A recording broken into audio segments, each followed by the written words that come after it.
Shalom Bapak Ibu Saudara-saudari sekalian.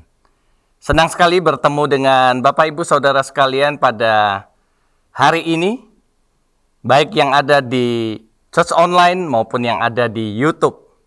Kami terus berdoa supaya kita senantiasa ada di dalam perlindungan Tuhan.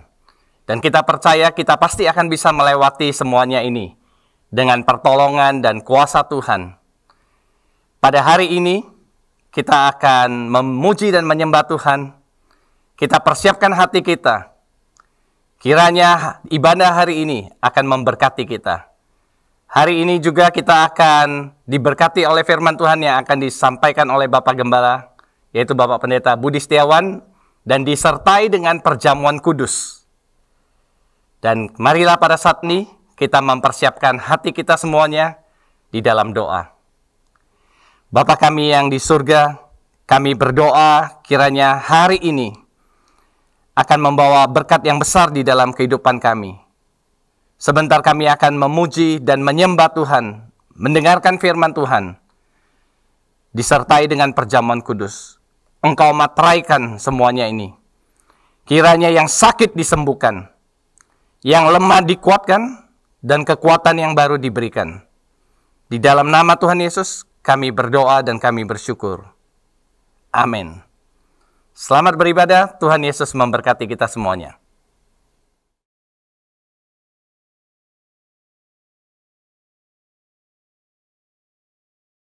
Thank you that we can be together with our brothers and sisters, wherever we are. This is an opportunity for us to be in your presence. We want to enjoy what you have in store for us. Hallelujah.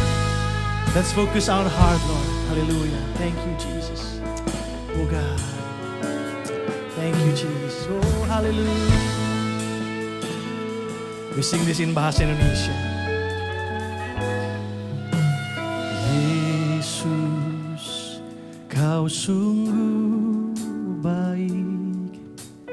Yesus, namamu indah. Yesus, ku cinta kau selalu. Ku tinggikan, ku agungkan selamanya. Mari katakan. Yesus, kau sungguh baik.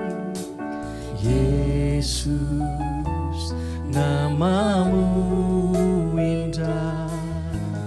Yesus, ku cinta kau selalu. Ku tinggikan, ku agungkan selamanya. Ku mau memujimu, ku selalu pujimu. Ku mau menyembahmu, ku selalu sembahmu. Kau yang layak terima semua pujian. Kemuliaan hanya bagi Tuhan. Oh Yesus Tuhan. Mari nyanyikan bersama-sama. Yesus, kau sungguh baik. Yesus, namamu indah. Yesus, ku cinta kau selalu. Ku tinggikan, ku agungkan selamanya. Ku mau memujimu, selalu pujimu. Ku mau menyembahmu, ku selalu sembahmu. Kau yang layak terima semua pujian. Kemuliaan hanya bagi Tuhan. Ku mau memujimu, ku mau memujimu. Ku selalu mau menyembahmu, ku selalu sembahmu. Kau yang layak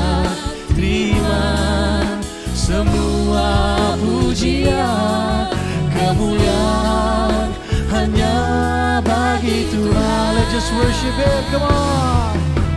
Oh, we want to sing you praise. We want to give you glory. We love you, Lord. We love you, Lord. We love you, Jesus. Hallelujah. Oh.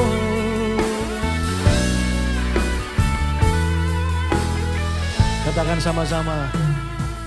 Ku mau memuji-Mu, ku selalu puji-Mu, ku mau menyembah-Mu, ku selalu sembah-Mu. Kau yang layak terima semua pujian, kemuliaan hanya bagi Tuhan. Dan ku mau memuji-Mu, ku selalu puji-Mu, ku mau menyembah-Mu, ku selalu sembah-Mu. Kau yang layak terima semua pujian, kemuliaan hanya bagi Tuhan. Ku nyanyi Hosana bagi Rajaku yang duduk di tahta. Aku muliakan dan ku agungkan, Kau layak disembah. Ku nyanyi Hosana bagi Rajaku yang duduk di tahta. Aku muliakan dan ku agungkan, Kau layak disembah. Mari nyanyikan Hosana. Ku nyanyi Hosana bagi Rajaku yang duduk di tahta. Aku muliakan dan ku agungkan, Kau layak disembah. Sekali lagi dengan segenap hati kita katakan, oh ku nyanyi Hosana bagi Rajaku yang duduk di tahta. Aku muliakan dan ku agungkan, Kau layak disembah. Kau layak disembah. Kau layak disembah. Kau layak disembah.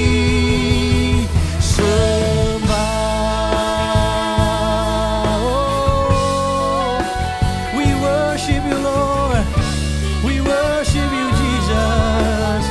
You are worthy. Only you are worthy to receive all the glory. Oh, to receive all of the praises. Oh, hallelujah. Mountains bow down. Every knee shall bow. Every tongue confess to the name of Jesus. Oh, we worship you. We worship you. We worship you. We your people adore you, Lord. We sing hallelujah to your name. We sing hallelujah to your name. Oh, ku nyanyi Hosana bagi Rajaku yang duduk di tahta. Aku muliakan dan ku agungkan, Kau layak disembah. Let's lift up both of our hands. Ku nyanyi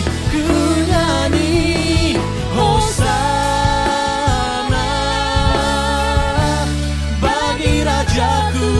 yang duduk di takhta. Aku muliakan dan kuagungkan. Kau layak disembah, kau layak disembah, kau layak disembah, kau layak disembah,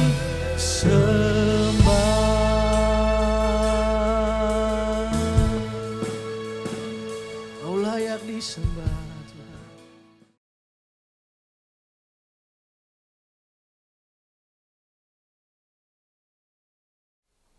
Puji Tuhan, saudara-saudara, sebelum kita dengarkan firman Allah, mari kita tundukkan kepala berdoa bersama-sama. Bapa yang ada di dalam surga, kami berterima kasih untuk kesempatan pada hari ini untuk dengar firman-Mu. Dan kami juga berdoa Tuhan, sebelum kami mendengarkan firman Allah, kami terus membawa bangsa negara kami ke dalam tangan-Mu. Kiranya Engkau akan melindungi bangsa negara kami, melindungi di dalam proses untuk memperbaiki keadaan-keadaan yang ada ya Bapa. Terutama dalam hal pandemi ini ya Tuhan. Kami berdoa supaya bangsa negara kami diberkati oleh Tuhan dengan kerjasama dari masyarakat untuk benar-benar melaksanakan proses vaksinasi. Dan juga Tuhan untuk benar-benar menjaga protokol kesehatan. Kami berdoa menyerahkan waktu penting untuk mendengarkan firman Allah ini ke dalam tangan-Mu. Biarlah hati setiap orang akan dijamah oleh Tuhan.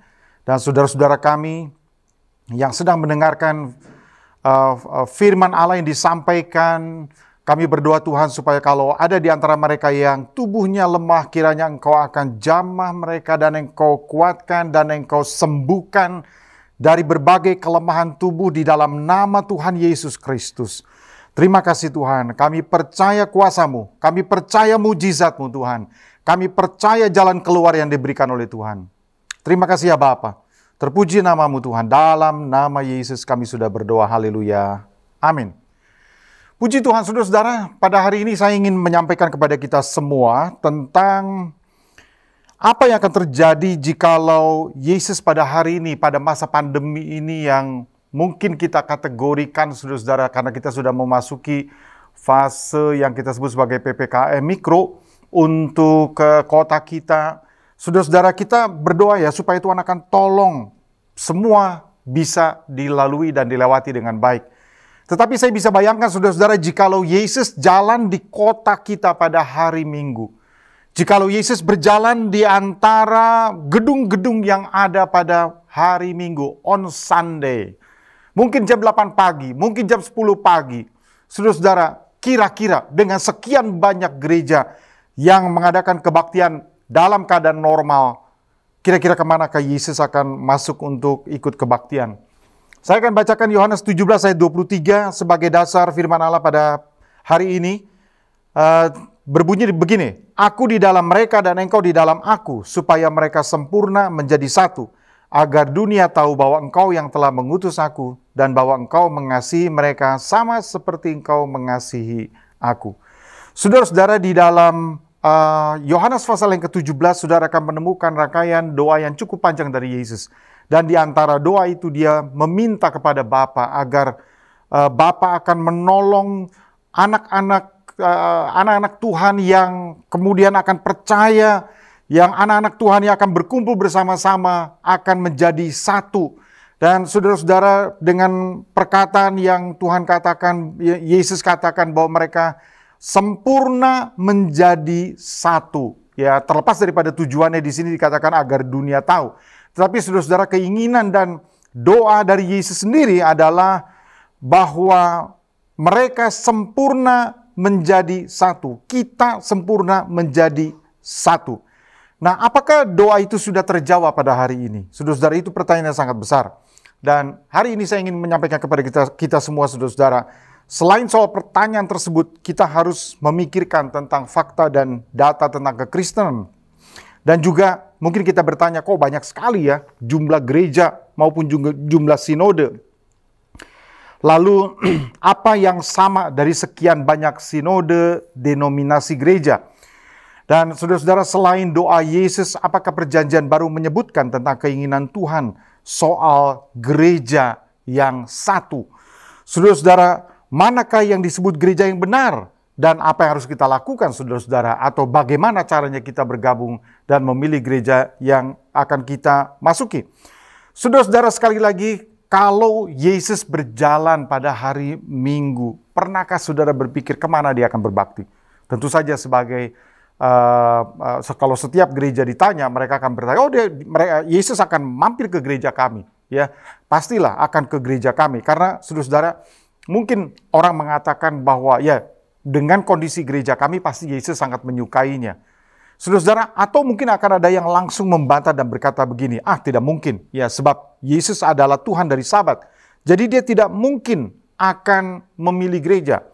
Saudara-saudara, tapi kalau dipikirkan, kalau kita renungkan kembali saudara-saudara, sekalipun ia adalah Tuhan dari Sabat, ia pasti punya preferensi tertentu yang menyebabkan juga dia dapat memilih 12 murid. Mengapa murid-murid itu atau orang-orang ini yang dipilih oleh Yesus? Karena Yesus punya preferensi sendiri. Nah, ia tidak memilih semua orang menjadi muridnya. Nah, saudara-saudara, jadi kalau kita bisa bayangkan, mungkin saja Yesus akan menerapkan sebuah pilihan. Nah, ada juga yang akan bilang begini, ya, Yesus pasti masuk ke gereja kita karena gereja kita paling banyak orangnya, paling gede ruangannya, dan sangat modern. Tetapi kalau kita renungkan kembali, saudara-saudara, Yesus pernah menolak ajakan orang yang begitu banyak, saudara-saudara, ribuan orang untuk menjadikannya sebagai raja.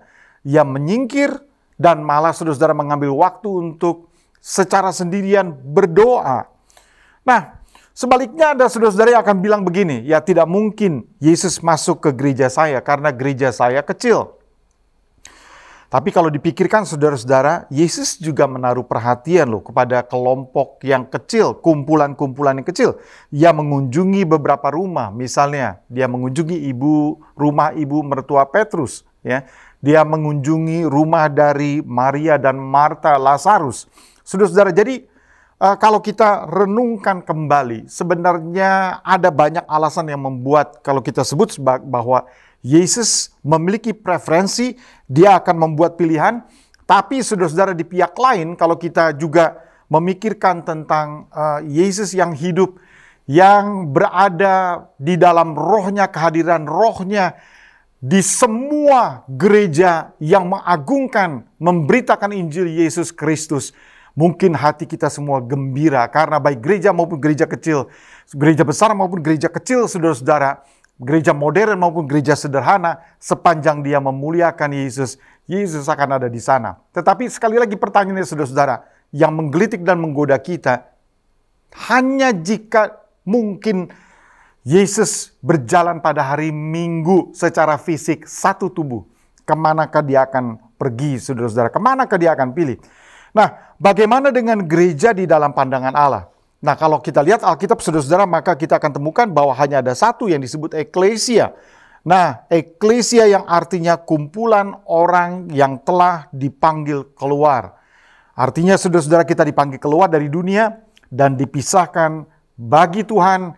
Dan selalu, saudara-saudara, kata eklesia itu dipakai dalam bentuk yang singular. Walaupun mungkin sudah banyak kelompok-kelompok yang ada di berbagai kota.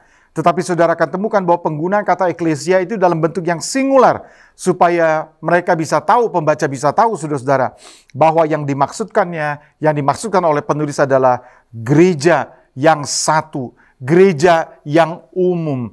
Gereja yang menjadi tempat perkumpulan di mana saja anak-anak Tuhan berkumpul, maka saudara akan tempat tersebut bukan tempat tetapi perkumpulan itu kemudian akan disebut sebagai gereja atau sebagai jemaat.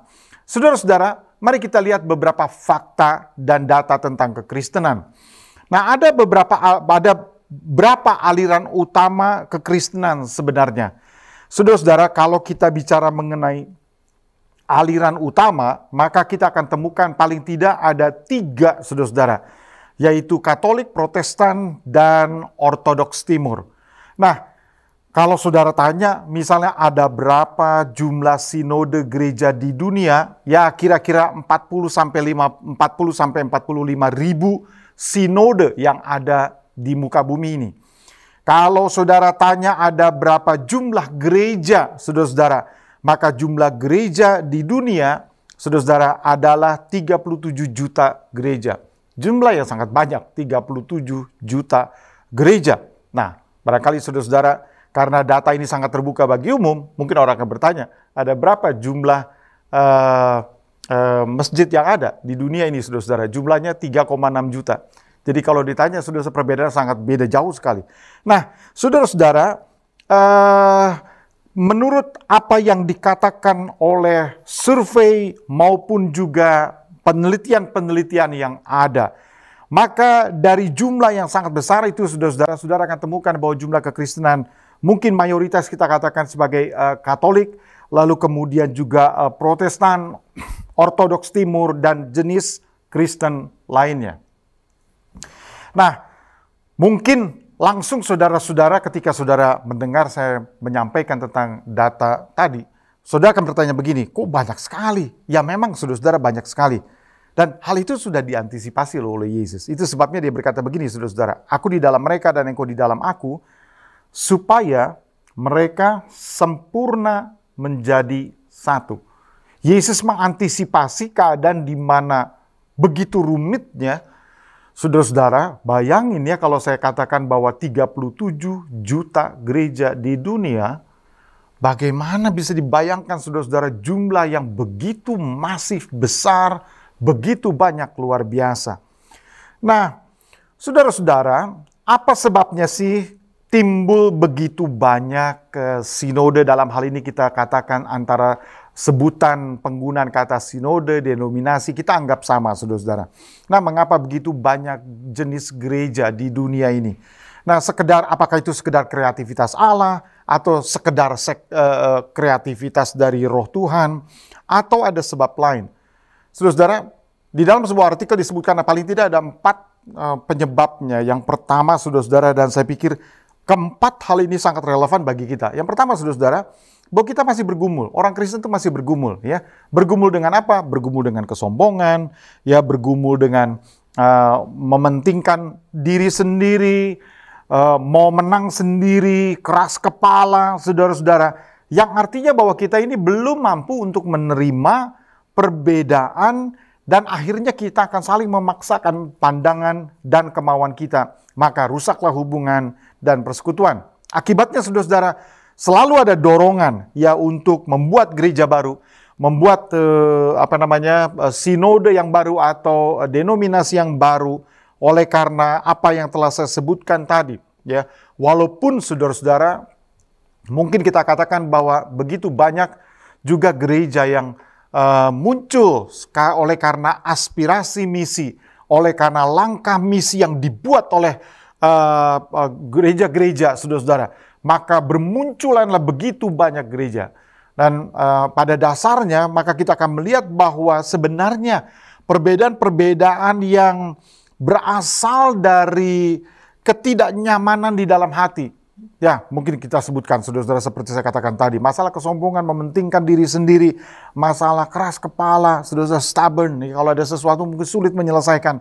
Dan inilah yang membuat begitu banyak perbedaan itu memicu kepada soal sinode atau pembukaan gereja-gereja yang baru.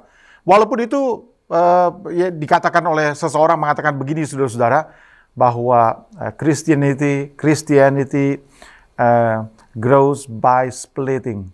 Saudara-saudara, jadi kekristenan tumbuh oleh karena pecah, katanya. Dan apakah itu menggambarkan sebagian besar daripada jumlah gereja yang begitu banyak? Saudara-saudara, yang menggambarkan bahwa keinginan orang untuk berada di dalam sebuah gereja yang nyaman menurut dia, yang cocok dengan dia, itu sangat kuat. Sehingga banyak sekali terjadi di mana orang kemudian memisahkan diri dan menciptakan atau membuat gereja yang baru. Nah, saudara-saudara, yang kedua, kalau saudara-saudara renungkan mengapa gereja dengan jenis yang begitu banyak terjadi, oleh karena orang Kristen terbelah di dalam pandangan-pandangan yang memang cukup penting, ya, atau mungkin jenis praktek ibadahnya yang berbeda, ya, sekalipun hal-hal itu bukanlah hal-hal yang utama. Misalnya, saudara-saudara, tentang baptisan. Apakah baptisan itu baptisan selam, ataukah baptisan percik, atau mungkin ada cara lain yang membuat orang mengatakan bahwa kita berbeda satu dengan yang lainnya. Dan saudara-saudara, praktek-praktek keagamaan yang seperti inilah yang kemudian juga turut menyumbang kepada perbedaan-perbedaan yang mendorong orang untuk membuat atau menciptakan ya kelompok atau jenis sinode yang berbeda. Dan saudara-saudara, yang ketiga itu adalah perbedaan dari kepribadian kelompok. Nah, saya katakan bahwa perbedaan kepribadian kelompok di mana sekelompok orang sudah berkumpul, maka terciptalah semacam kultur di dalamnya. Ada visi, talenta yang menyebabkan orang untuk terdorong membuat gereja atau pelayanan yang baru. Ada yang suka Bible study, ada yang suka worship, ada yang suka misi, dan ada yang suka sosial dan sebagainya. Bukan hanya menciptakan gereja yang baru, saudara-saudara. Kadang-kadang perbedaan-perbedaan yang seperti itu menimbulkan friksi. Dan friksi itu yang kemudian bisa memecah orang, bukan hanya menciptakan gereja yang baru, tetapi bisa menciptakan sinode yang baru, bisa menciptakan sinode denominasi yang baru. Yang keempat, saudara-saudara, yaitu bahwa setiap suku bangsa itu mengekspresikan iman dan penyembahannya kepada Allah dengan cara yang berbeda-beda, ya. Dan seringkali itu akan ditentukan oleh lingkungan di mana mereka berkumpul atau perkumpulan itu ada. Dan saudara-saudara, sekali lagi kita tidak bicara building, kita tidak bicara tentang gedung. Tapi saudara-saudara, saudara akan lihat begitu saudara masuk ke dalam sebuah kelompok orang-orang percaya, ada perasaan di dalam hati saudara, kayaknya gua nggak begitu cocok di sini. Nah, saudara-saudara, perasaan itu kadang-kadang muncul oleh karena kita merasa bahwa kelompok atau orang-orang yang mengisi gereja itu memiliki perbedaan-perbedaan yang cukup besar dengan diri saudara, ya. Budaya yang ada di situ, atau mungkin saudara-saudara, keadaan-keadaan lainnya, walaupun gereja tidak pernah memisahkan orang berdasarkan status sosial, tetapi kadang-kadang oleh karena geografi, lokasi, maka itu telah mengelompokkan orang, saudara-saudara, dan menimbulkan perbedaan. Tetapi di perkotaan, saudara-saudara, ada nilai yang diterima secara umum, nilai lain yang diterima secara umum, ya, yaitu saudara-saudara apa? Modern, ya, sentuhan teknologi, praktis, efisien, dan multifunction. Nah, saudara-saudara, tahukah bahwa pandemi seperti yang kita alami sekarang, kalau saudara-saudara bayangkan, telah membuat setiap orang, saudara-saudara, setiap orang mungkin berada di dalam situasi menerapkan pilihan yang luar biasa, ya, pada waktu minggu atau hari-hari biasa.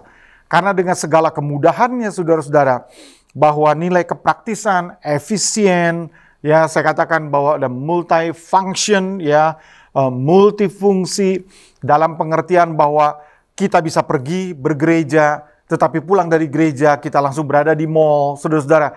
Atau mungkin kita pergi bergereja, tetapi ada hal-hal lain yang lebih mudah kita lakukan langsung di restoran. Saudara-saudara, jadi ada banyak hal yang membuat orang sekarang ini bisa melihat ada sesuatu yang secara umum bisa diterima, saudara-saudara. Dan itu berkaitan dengan kreativitas kita untuk mengatasi keadaan yang ada. Sehingga saya bisa bayangkan, saudara-saudara, kesulitan yang akan kita hadapin nanti pada waktu keadaan menjadi normal kembali. Kesulitan apa? Begini, saudara-saudara. Saudara-saudara, betapa kita hari ini kalau kita ditanya, ya, dengan mengikuti peraturan pemerintah dan dengan kesadaran tentang kesehatan, protokol kesehatan, saudara-saudara, kita memilih untuk berkebaktian dari rumah. Kita mengikuti daring, saudara-saudara, secara daring, ya, dalam jaringan. Kita mengikuti kebaktian-kebaktian dan berbagai kegiatan dari rumah dengan begitu simple. Saudara-saudara, tidak memerlukan persiapan yang khusus, tidak perlu mandi, dan tidak perlu barangkali gosok gigi, ya, dan lalu berpakaian yang rapi, tidak perlu menyiapkan mobil, memanaskan mobil, bayar parkir, dan seterusnya. Saudara bisa menikmatinya langsung dari rumah. Dan saudara-saudara, segala sesuatu dibuat simple, begitu praktis.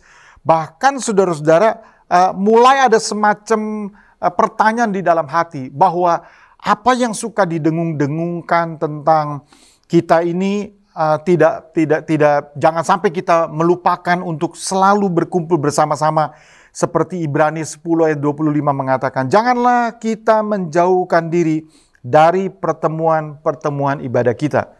Nah, ayat ini, saudara-saudara, dipakai tentu saja untuk menekankan betapa pentingnya kita kumpul bersama-sama, karena kita adalah sebuah keluarga. Dan keluarga tidak mungkin disebut sebagai keluarga kalau tidak pernah bertemu juga. Dan saudara-saudara, tetapi dengan berbagai hal yang terjadi belakangan ini, saudara-saudara, bahwa kita secara daring, seperti pada hari ini, kita mengikuti kebaktian secara daring, saudara-saudara, maka ayat tersebut harus ditafsir ulang. Ya, saya katakan harus ditafsir ulang adalah bagaimana kita mempertahankan kerohanian diri kita walaupun secara daring dan memiliki nilai bobot yang sama bahkan lebih daripada yang kita bisa atau yang biasa kita ikuti. Nah, segala kemudahannya saudara-saudara pasti terlihat ya. Contohnya begini, bahwa di dalam satu hari Minggu, saudara mengikuti sebuah acara kebaktian pada jam segini, lalu pada 2 jam kemudian saudara-saudara tersambung lagi ikuti kegiatan dari gereja lain. Saudara-saudara, tidak ada seorang pun yang bisa membatasi kemerdekaan orang pada akhirnya untuk mengikuti kebaktian yang mana yang dia inginkan, karena tiba-tiba saja, saudara-saudara, pertemuan-pertemuan yang menuntut orang untuk ada di sebuah tempat itu menjadi tidak ada lagi. Dan orang menjadi begitu mudah dengan HP, dengan komputer, dengan televisinya, mungkin smart TV, saudara-saudara. Semua menjadi begitu mudahnya. Saudara-saudara, apa kalau gitu yang begitu dengan tawaran yang begitu luar biasa, maka gereja akan memiliki tantangan yang sangat berat untuk mengembalikan orang, untuk membawa saudara-saudara lagi berkumpul bersama-sama, sebab saudara-saudara mungkin sudah merasa kenikmatan, kenyamanan untuk tidak perlu datang ke gereja, di rumah saja sudah cukup. Ya, saya katakan tadi, bayangkan saudara-saudara bangun tidur, lalu kemudian saudara-saudara langsung nyalakan, langsung ikuti kebaktian. Dan sambil makan lagi, ya, sambil minum kopi, minum teh hangat, saudara-saudara. Bukankah itu sesuatu yang luar biasa dari segi kenyamanan? Dan untuk melawan yang seperti itu, diperlukan pergumulan yang berat dari gereja untuk menyadarkan, hey, selain semua itu, kita memerlukan waktu untuk berkumpul bersama-sama. Jadi jikalau sudah tiba waktunya di mana kita berkumpul, saya berdoa agar kita semua tidak terlalu sulit untuk diajak kembali berkumpul bersama-sama. Ya, saudara-saudara, dari sekian banyak sinode atau jenis gereja, ya, atau denominasi gereja, sebenarnya apa yang bisa mempersatukan mereka atau apa yang telah mempersatukan mereka dan menyebut diri mereka sebagai sebuah gereja? Maka saudara akan temukan beberapa hal, saudara-saudara. Yang pertama, yaitu bahwa Allah yang Esa, ya, dialah atau keyakinan, kepercayaan tentang Allah yang Esa, dialah Allah Tritunggal sebagaimana Alkitab menyatakan. Nah, itu adalah dasar yang pertama mengapa gereja itu ada, saudara-saudara. Berkumpul bersama-sama, didirikan dengan dasar dan fondasi, saudara-saudara, bahwa kita percaya kepada Allah yang Esa, dialah Allah Tritunggal sebagaimana Alkitab menyatakan. Yang berikutnya, saudara-saudara, dasar yang berikutnya adalah bahwa manusia berdosa dan perlu kasih karunia Allah. Yang ketiga, saudara-saudara, bahwa hanya Yesus anak Allah dan Tuhan yang telah mati dan bangkit, saudara-saudara, dia adalah jalan keselamatan manusia satu-satunya, selamat dari dosa, dan hanya melalui dia saja. Dan saudara-saudara, yang terakhir adalah Alkitab adalah firman Allah. Dan semua dasar-dasar yang saya sebutkan ini bagi kita semua, saudara-saudara, yang menjadi kesepakatan bersama dari berbagai tempat, yang berbagai kelompok orang yang berbakti bersama-sama memuliakan Tuhan, pasti semua komponen-komponen kebenaran itu ada di situ. Jadi kalau saudara-saudara memilih sebuah gereja, pastilah saudara-saudara akan memilih yang kira-kira sudah di sekian lama saudara dengarkan khotbah, mendidik saudara, melatih saudara, membuat saudara memiliki cara berpikir tertentu, memahami beberapa garis doktrin atau ajaran firman Allah, maka saudara akan langsung bisa tahu apakah sebuah ajaran itu menyimpang atau tidak. Nah, kalau dengan bahasa sejarah gereja, saudara-saudara, tentu saja saya akan menggunakan penjelasan tambahan seperti hasil konsili dari gereja dan seterusnya. Tapi untuk kepentingan kita pada hari ini, saudara-saudara, kita perlu menyadari beberapa hal tadi yang saya katakan, bahwa Allah yang Esa, keyakinan kepada Allah yang Esa, dialah Allah Tritunggal sebagaimana Alkitab menyatakan. Lalu manusia berdosa dan perlu kasih karunia Allah, saudara-saudara. Dan yang ketiga, bahwa hanya Yesus anak Allah dan Tuhan, yaitu dia yang telah mati dan bangkit. Dialah jalan keselamatan manusia dari dosa dan hanya melalui dia. Dan saudara-saudara, yang terakhir adalah bahwa Alkitab adalah firman Allah. Nah, sedangkan bagi kita, saudara-saudara, orang-orang Pentakosta atau digolongkan sebagai orang-orang yang beraliran Pentakosta, kita menganggap bahwa pengalaman baptisan Roh Kudus, kepenuhan Roh Kudus itu begitu penting, ya, bagi setiap kita. Nah, biasanya saudara-saudara memang lebih memudahkan kita untuk merasa cocok dengan kebiasaan kita di dalam suasana kebaktian yang lebih berwarna Pentakosta karismatik. Mungkin kita akan membuat pilihan itu dari awalnya ketika kita melihat sebuah gereja, kita langsung tahu apakah gereja itu adalah gereja yang cocok untuk kita atau tidak. Saudara-saudara, saudara juga bisa bertanya di dalam hati tentang selain doa Yesus, apakah Perjanjian Baru juga menyebutkan tentang keinginan Tuhan soal gereja yang menjadi satu atau satu gereja yang satu. Saudara-saudara, saudara akan temukan dari perkataan-perkataan yang dituliskan oleh Paulus. Rasul Paulus mengatakan, saudara-saudara, di dalam 1 Korintus pasal yang ke-12 ayat yang ke-13 berbunyi begini. Sebab dalam satu roh kita semua, baik orang Yahudi maupun orang Yunani, baik budak maupun orang merdeka, telah dibaptis menjadi satu tubuh dan kita semua diberi minum dari satu roh. Nah, saudara-saudara, keinginan daripada Yesus sendiri, keinginan dari Rasul Paulus, keinginan dari apa yang disebutkan di dalam Perjanjian Baru, bahwa dari sekian banyak orang-orang percaya yang berkumpul di berbagai tempat, mereka mengenal saat ini disebut sebagai eklesia, sebagai jemaat. Lokasi mereka menjadi identitas mereka. Jemaat yang ada di Tesalonika, gereja yang ada di Efesus, jemaat yang ada di Efesus, dan seterusnya. Saudara-saudara, tetapi mereka diminta memiliki satu hal yang sama, yaitu kesadaran mereka adalah bagian daripada satu yang disebut sebagai gereja. Nah, saudara-saudara, Efesus pasal yang keempat ayat yang keempat berkata begini. Satu tubuh dan satu roh, sebagaimana kamu telah dipanggil kepada satu pengharapan yang terkandung dalam panggilanmu. Lihat nih, semangat untuk menjadi satu, itu ada di situ. Ya, kalau saudara-saudara lihat juga 1 Korintus 12 ayat yang ke-20, ya, mengatakan bahwa memang ada banyak anggota tetapi hanya satu tubuh. Ya, saudara-saudara, hanya satu tubuh. Lalu Kolose 1 ayat yang ke-18, dialah kepala tubuh, yaitu jemaat, ialah yang sulung, yang pertama bangkit dari antara orang mati, sehingga ia lebih utama dari segala sesuatu. Nah, saudara-saudara, Yesus adalah kepala dari tubuh itu. Jadi kita, gerejanya, saudara-saudara, seperti dikatakan oleh firman Allah, memang bukan menunjuk sebenarnya kepada gedungnya, building. Saudara-saudara, building isn't an issue gitu. Jadi itu bukan sesuatu yang menjadi pokok pada waktu Yesus mengucapkan eklesia, pada waktu Paulus mengatakan tentang jemaat atau eklesia, bukan dimaksudkan dengan building. Tetapi pada hari ini kalau kita berkata, Anda bergereja di mana? Biasanya saudara-saudara merujuk kepada building yang mana, ya, gedung yang mana ya, yang saudara pergi. Saudara-saudara, kalau kita kembali kepada firman Allah, maka firman Allah menyadarkan kita bahwa kata gereja, gereja itu adalah kumpulan orang percaya, not the building. Ya, di dalam Roma pasal yang ke-16 ayat yang ke-5, saudara bisa baca juga.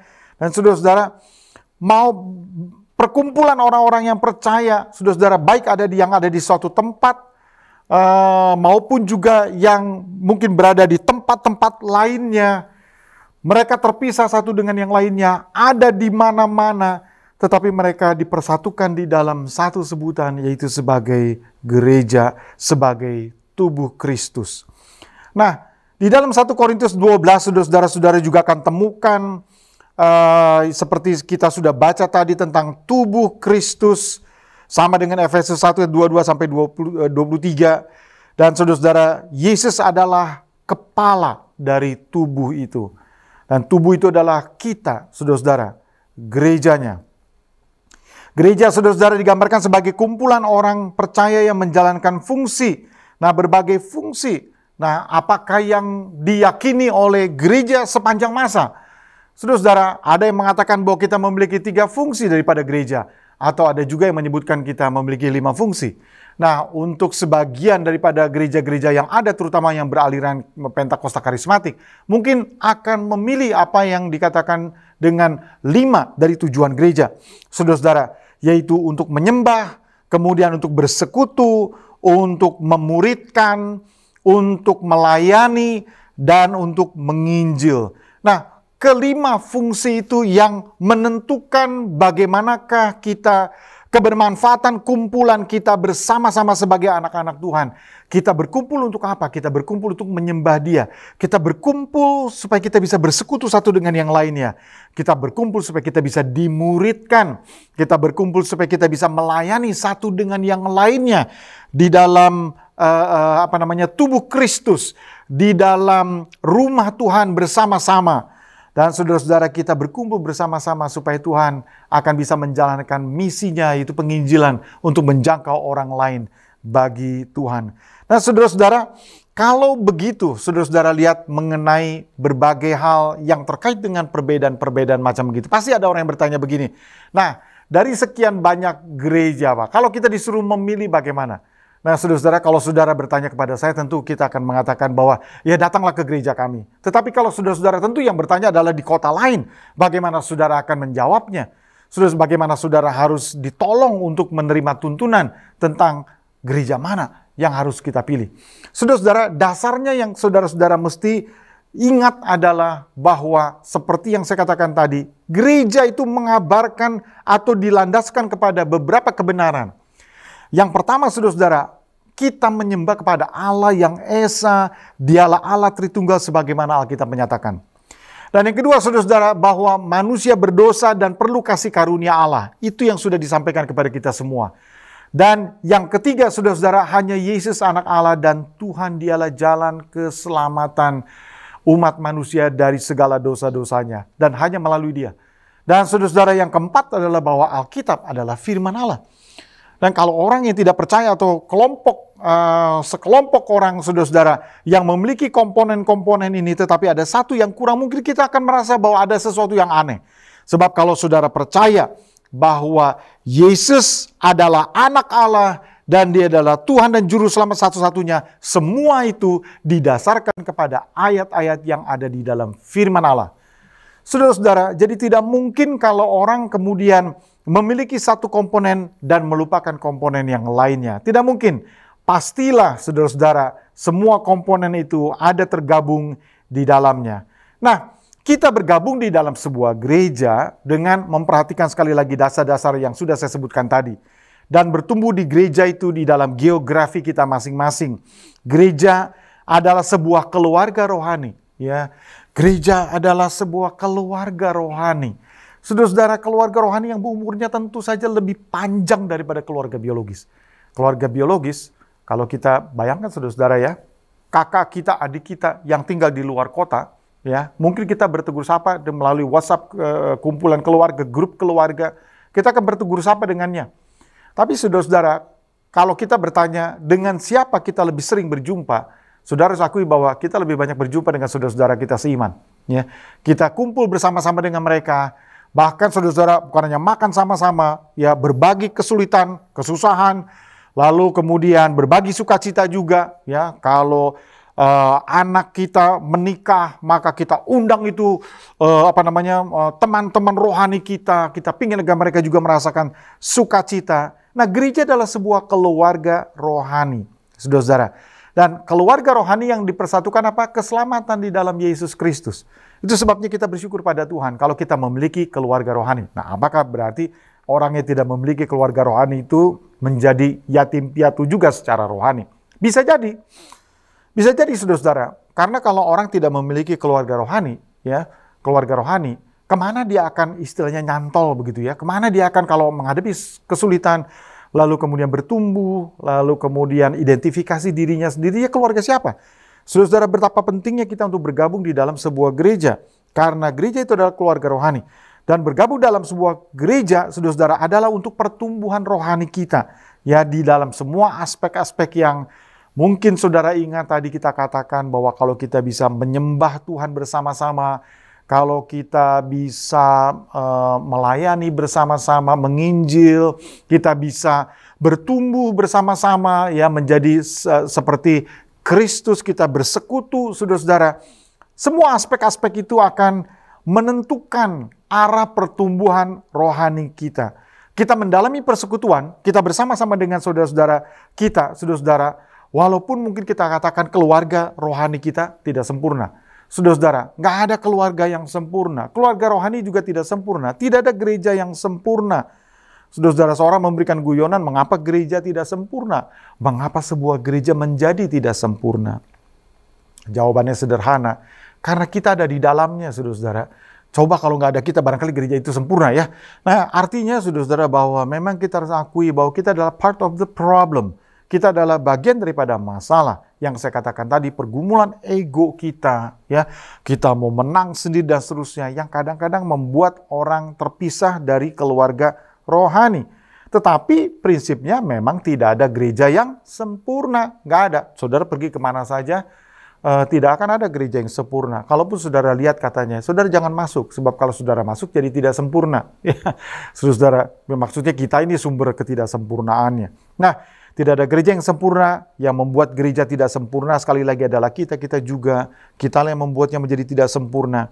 Dan sekalipun saudara melihat ketidaksempurnaan, maka inilah dorongan dari hati saya, walaupun saudara melihat ketidaksempurnaan dari sebuah persekutuan atau persekutuan di mana kita ada di dalamnya.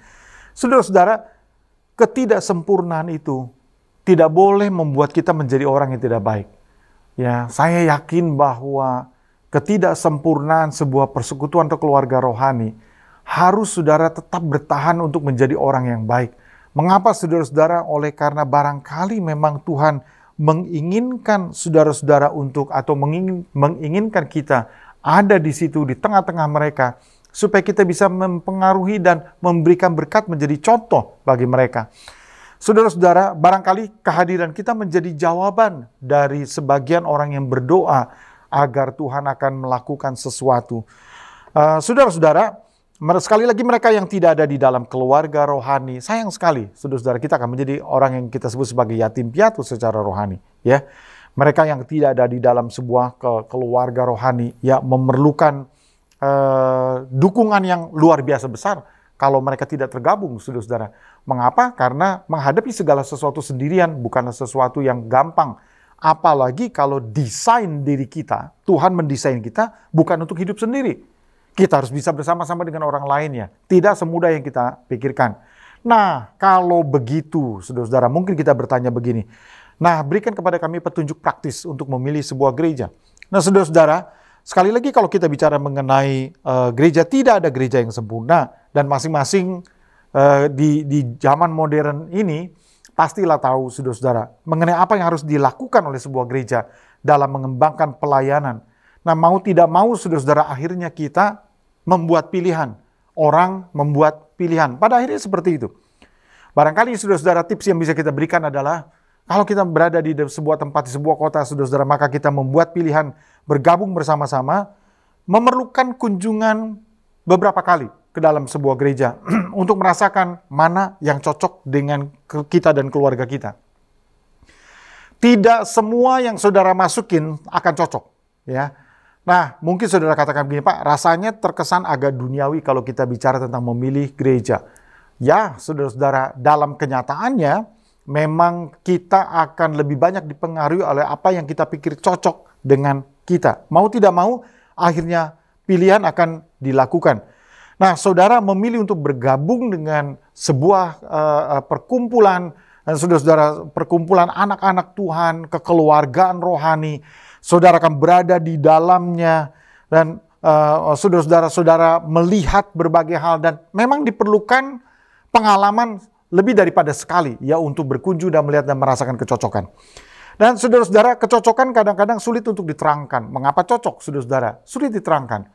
Kadang-kadang itu berupa pengamatan yang tajam, kadang-kadang itu berupa feeling, kadang-kadang itu berupa ya karena sesuatu terjadi, saudara-saudara, dengan begitu saja, ya. Kesukaan, ya, tiba-tiba merasa enak, nyaman, saudara-saudara, atau saudara melihat bahwa semua unsur-unsur pertumbuhan yang diperlukan untuk kerohanian saudara ada di situ, ya. Ada juga yang seperti itu, saudara-saudara. Nah, yang kedua, tips yang kedua barangkali, saudara-saudara, yaitu tentukan dulu saudara mau gabung ke gereja besar atau gereja kecil. Nah, mengapa ini penting? Ya, salah seorang menuliskan begini, saudara-saudara, bahwa kita itu penting untuk menentukan lebih dahulu kita mau berada di dalam sebuah persekutuan yang mengenal kita lebih dalam, atau kita mau berada di dalam sebuah gereja di mana kita akan ikuti tetapi tidak terlalu dekat dengan kita. Nah, memang dalam semua pelayanan gereja, terutama ya adalah gereja-gereja beraliran karismatik dan Pentakosta, saudara akan temukan bahwa persekutuannya itu menjadi begitu cukup erat, ya. Dan dengan mungkin yang kita sebut sebagai komsel, KKA, atau life group, atau apapun juga saudara-saudara yang membuat gereja semakin besar tapi gereja semakin kecil. Pada akhirnya, kalau saudara berkumpul bersama-sama di dalam gereja-gereja yang berukuran lebih kecil, maka saudara pasti harus siap untuk lebih terbuka. Ya, saudara akan lebih banyak dikenal. Bahkan mereka akan bisa datang ke rumah saudara. Nah, walaupun tidak semua kita barangkali suka ya rumahnya dikunjungi, ya, tetapi pada dasarnya saudara-saudara, keluarga rohani memang akan begitu. Ya, karena keluarga rohani itu akan senang sekali untuk mengenal ya saudara-saudaranya, mengenal sahabat-sahabatnya. Saudara-saudara, selalu ada risiko. Ya, apakah saudara masuk ke gereja yang mungkin tidak akan terlalu memperhatikan saudara, atau gereja yang lebih kecil, selalu ada risikonya. Semua ada risikonya. Dan saudara-saudara harus memutuskan bersama-sama dengan keluarga bagaimanakah saudara akan mempersilahkan orang untuk mengetahui tentang diri saudara atau tentang keluarga saudara. Memang diperlukan sikap pemberani ya untuk membuka diri dan bersekutu bersama-sama. Dan saudara-saudara, yang ketiga, tips yang ketiga adalah perhatikan ya ajarannya. Apakah mengikuti kekristenan yang historis? Nah, selalu ini saya sampaikan saudara-saudara oleh karena begini ya. Bayangkan saudara-saudara, sesuatu kekristenan yang telah digumuli oleh jutaan orang pemikir dan orang saleh tentang iman dan keyakinan kita selama 2000 tahun, tidak akan begitu mudah ditandingi oleh ajaran-ajaran baru, saudara-saudara. Ya, terutama dasar-dasar yang telah saya sebut di atas tadi. Jadi tidak mudah kalau saudara-saudara mau katakan bahwa ada ajaran baru. Saudara-saudara, ya sesuatu yang sudah terbukti bertahan, berkembang dengan misi yang luar biasa di dunia ini, mau ditandingi oleh ajaran-ajaran baru, saya rasa tidak mungkin bisa dilakukan. Ya, sebab Tuhan memberkati gerejanya yang telah setia kepada ajaran yang sehat untuk berkembang menjadi seperti 37 juta gereja di dunia ini. Saudara-saudara, saudara bisa bayangkan bahwa keadaan-keadaan yang seperti itu yang diizinkan oleh Tuhan menjadikan kita memandangnya begitu variatif, begitu banyak perbedaannya, begitu jenisnya begitu banyak, saudara-saudara. Tetapi gereja, seluruh ajaran dari gereja-gereja tersebut yang telah digumuli selama 2000 tahun, saudara-saudara, dan juga telah dipikirkan, telah diulas, telah diolah ya, untuk memberikan pengertian-pengertian yang pantas seukuran dengan firman Allah, apa yang dikatakan oleh firman Allah. Saya berdoa agar kita semua, saudara-saudara, akan diberkati hati kita pada hari ini. Dan kiranya saudara-saudara, saudara-saudara bisa dimanapun saudara berada, saudara akan mulai ya berpikir, ya sebenarnya saya bergabung di dalam sebuah gereja dengan sebuah tujuan. Dan saya berdoa agar tujuan-tujuan pertumbuhan rohani akan lebih menguasai hati saudara daripada sekedar kita kumpul karena pingin sekedar senang-senang. Mari kita tundukkan kepala di hadapan Tuhan. Bapa yang ada di dalam surga, anak-anak-Mu telah mendengarkan firman Allah, dan kami percaya bahwa Engkau memberkati hati kami semua, Engkau menuntun hati kami. Tuhan Yesus, kadang-kadang berada di dalam atau berada di sebuah tempat, kota, daerah, di mana kami belum mengenal banyak orang. Kami ingin sekali mengetahui ya, dan ingin sekali pergi ke sebuah gereja yang nanti akan menjadi gereja di mana kami dan keluarga bergabung. Tuhan, kiranya Engkau akan tuntun kami dengan beberapa patokan yang telah kami dengarkan. Kami juga berdoa Tuhan agar pertanyaan-pertanyaan dari banyak orang, mengapa begitu banyak jenis gereja di dunia ini, akan bisa dijawab Tuhan melalui firman-Mu. Dan kami sadar Tuhan, sebagai umat Tuhan, kami masih di dalam pergumulan-pergumulan untuk menjadi lebih baik di dalam pendirian karakter dan keinginan-keinginan kami. Terima kasih Tuhan Yesus. Terima kasih ya Bapa. Kami berdoa Tuhan untuk anak-anak-Mu sekali lagi yang sedang di dalam pergumulan-pergumulan yang berat oleh karena sakit penyakit. Kami berdoa supaya kuasa Tuhan bekerja untuk menjamah dan memulihkan. Kami juga berdoa Tuhan untuk anak-anak-Mu yang memiliki sakit bawaan, yang mungkin bisa terabaikan di dalam waktu-waktu ini. Tuhan, berikan kepekaan kepada kami sehingga tidak ada anak-anak-Mu yang mesti mengalami hal-hal yang merugikan karena merasa kecolongan atau merasa kurang memperhatikan apa yang seharusnya diperhatikan. Kami berdoa Tuhan untuk pemulihan ekonomi bangsa negara kami. Apapun yang kami alami Tuhan, kami berdoa supaya tangan Tuhan akan menopang bangsa negara kami. Kami juga berdoa Tuhan, biarlah para tenaga kesehatan, kami doakan Tuhan, baik para dokter maupun juga suster, maupun juga perawat-perawat lainnya, dan juga mereka yang bertugas di rumah sakit, bahkan Tuhan, dari orang-orang yang menjadi petugas pemakaman, yang berada di dalam resiko-resiko yang sangat besar oleh karena pandemi ini. Kami berdoa supaya Engkau akan melindungi mereka dan berkatilah mereka ya Bapa. Kami berdoa Tuhan untuk negara-negara yang masih sangat membutuhkan dan belum diperlakukan adil di dalam pengadaan vaksin. Mereka juga akan ditolong oleh Tuhan melalui kemurahan dan kedermawanan hati dari negara-negara yang kuat dan besar. Terima kasih Tuhan Yesus, kami menyerahkan seluruh hati kami ke dalam tangan-Mu, dan sekali lagi Tuhan berkatilah firman yang telah kami dengar. Dan kalau sebentar kami akan masuk di dalam perjamuan kudus, kiranya Tuhan akan tolong kami semua. Di dalam nama Tuhan Yesus Kristus kami sudah berdoa, haleluya, amin. Saudara-saudara, kita akan masuk di dalam perjamuan kudus dan kami berikan kesempatan kepada saudara-saudara untuk menyiapkan unsur-unsur yang diperlukan, dan beberapa saat kemudian saya akan memimpin kita di dalam perjamuan.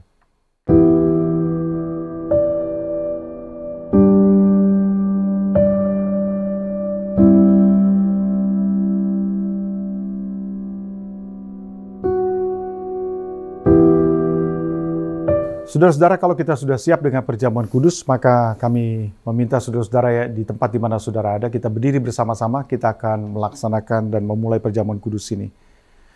Angkatlah kepingan yang ada di tangan saudara, apakah itu kepingan seperti yang saya pegang ini, ataupun saudara-saudara kepingan potongan dari roti, biskuit, saudara-saudara.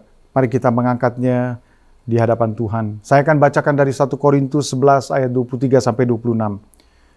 Sebab apa yang telah kuteruskan kepadamu telah aku terima dari Tuhan, yaitu bahwa Tuhan Yesus pada malam waktu ia diserahkan, ia mengambil roti. Dan sesudah itu ia mengucap syukur atasnya. Ia memecah-mecahkannya dan berkata, inilah tubuhku yang diserahkan bagi kamu. Perbuatlah ini menjadi peringatan akan aku. Mari kita makan bersama-sama dalam nama Yesus.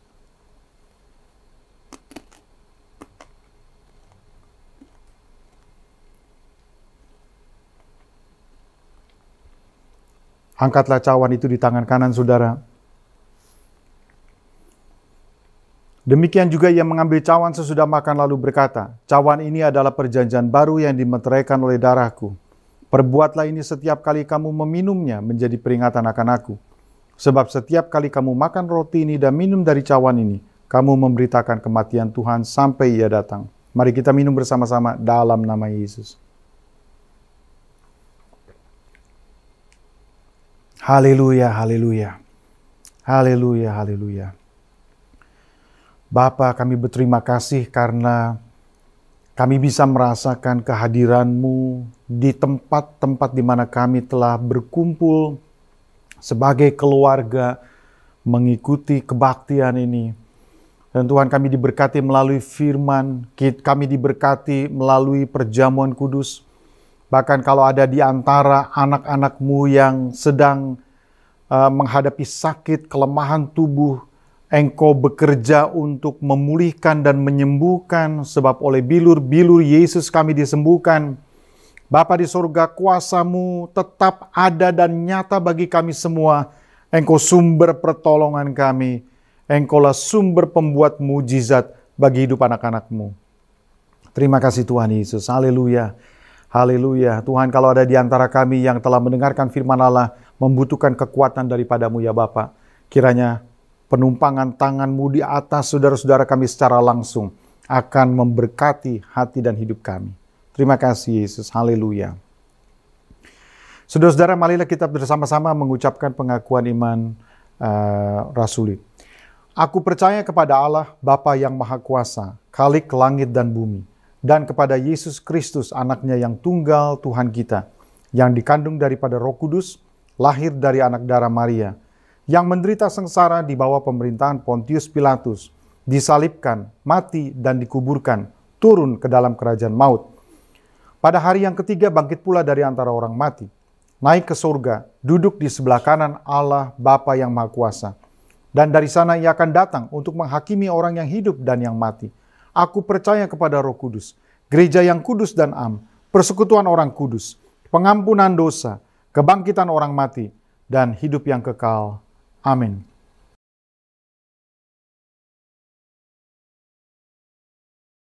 Puji Tuhan. Terima kasih untuk firman Tuhan yang telah disampaikan oleh Pak Budi. Kita percaya melalui perjamuan kudus yang sakit sudah disembuhkan oleh bilur-bilur Yesus. Pada saat ini saya akan menyampaikan beberapa pengumuman penting sepanjang minggu ini. Besok kita tetap bertemu lagi di ruangan Zoom Chasing After the Wind jam 7 malam. Dan kemudian hari Selasa kita ada Zoom Prayer jam 7 malam juga di Zoom. Hari Rabu kita masing-masing berada di komsel kita. Dan pagi harinya ada doa pagi. Lobby chat dibuka jam 4.30 dan kemudian acara akan dimulai jam 4.45. Hari Kamis kita ada 2 kegiatan, yaitu yang pertama jam 7 malam podcast baik dan jam 8 di Menara Doa. Sedangkan hari Jumat kita tidak ada kegiatan dan kita bertemu lagi Sabtu pagi di Zoom Prayer. Lobby chat juga dibuka jam 4.30. Nomor call center tertera di layar Bapak Ibu Saudara sekalian. Dan sebentar kita akan memberikan persembahan. Marilah kita akan berdoa. Bapa di surga, terima kasih untuk hari ini. Kami bersyukur untuk kehadiran Tuhan, untuk berkat Tuhan. Sebentar kami akan memberikan persembahan. Berkatilah setiap tangan-tangan yang memberi. Berkatilah setiap usaha dan pekerjaan anak-anak-Mu. Biarlah diberkati oleh Tuhan. Tuhan bukakan pintu berkat di dalam nama Tuhan Yesus. Kami berdoa dan kami bersyukur. Amin. Ya Bapak Ibu, selamat memberi. Di layar Bapak Ibu tertera QR Code. Tuhan Yesus memberkati kita semuanya. God bless. Ku mau memuji-Mu, ku selalu puji-Mu, ku mau menyembah-Mu, ku selalu sembah-Mu. Kau yang layak terima semua pujian, kemuliaan hanya bagi Tuhan. Puji Tuhan, saudara-saudara, kita telah mengakhiri kebaktian kita dan kita bersyukur pada Tuhan bahwa Tuhan sudah tuntun kita hari ini. Dan kami berdoa agar saudara-saudara bisa memanfaatkan kegiatan-kegiatan yang ada di dalam gereja kami. Sekali lagi, kami mendorong saudara-saudara untuk bisa mengikuti kebaktian kami dengan cara saudara-saudara mengklik tautan yang ada di Church Online maupun juga di deskripsi video di YouTube. Kiranya Tuhan memberkati kita semua. Mari kita mengangkat kedua tangan kita di hadapan Tuhan. Saudara-saudaraku yang kekasih, terimalah berkat anugerah yang dari Allah Bapa, cinta kasih di dalam Tuhan Yesus Kristus, dan persekutuan oleh Roh Kudus menyertai kita semua, mulai saat ini sampai Maranatha Tuhan datang kembali. Haleluya. Amin. Puji Tuhan, saudara-saudara, terima kasih telah bergabung bersama-sama dengan kami. Kiranya saudara-saudara diberkati oleh Tuhan. Tetaplah sukacita, dalam keadaan apapun juga bersandar kepada Tuhan. God bless.